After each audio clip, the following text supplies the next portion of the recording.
जुन्नर तालुक्यातील बिबट्यांच्या वाढत्या वावरामुळे नागरिकांमध्ये भीतीचे वातावरण निर्माण झाले आहे। गुळंजवाडी येथील सागर जाधव यांच्या बंगल्यातील 7 फूट उंच गेट सहज ओलांडून बिबट्याने घराच्या आवारात शिरकाव केला। ही घटना घरामध्ये लावलेल्या सीसीटीव्ही कॅमेऱ्यात स्पष्टपणे कैद झाली आहे। सीसीटीव्ही फुटेजमध्ये बिबट्याने गेटवर उडी मारत आत प्रवेश करतानाचा थरारक दृश्य स्पष्टपणे दिसत आहे।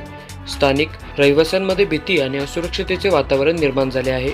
गेल्या काही महिन्यांपासून या परिसरात बिबट्यांचा वारंवार हालचाली दिसून येत आहेत। अनेक वेळा प्राणीवर हल्ले झाले असून काही घटनांमध्ये लोकही थोडक्यात बचावले आहेत। त्यामुळे गावकऱ्यांची चिंता वाढत चालली आहे।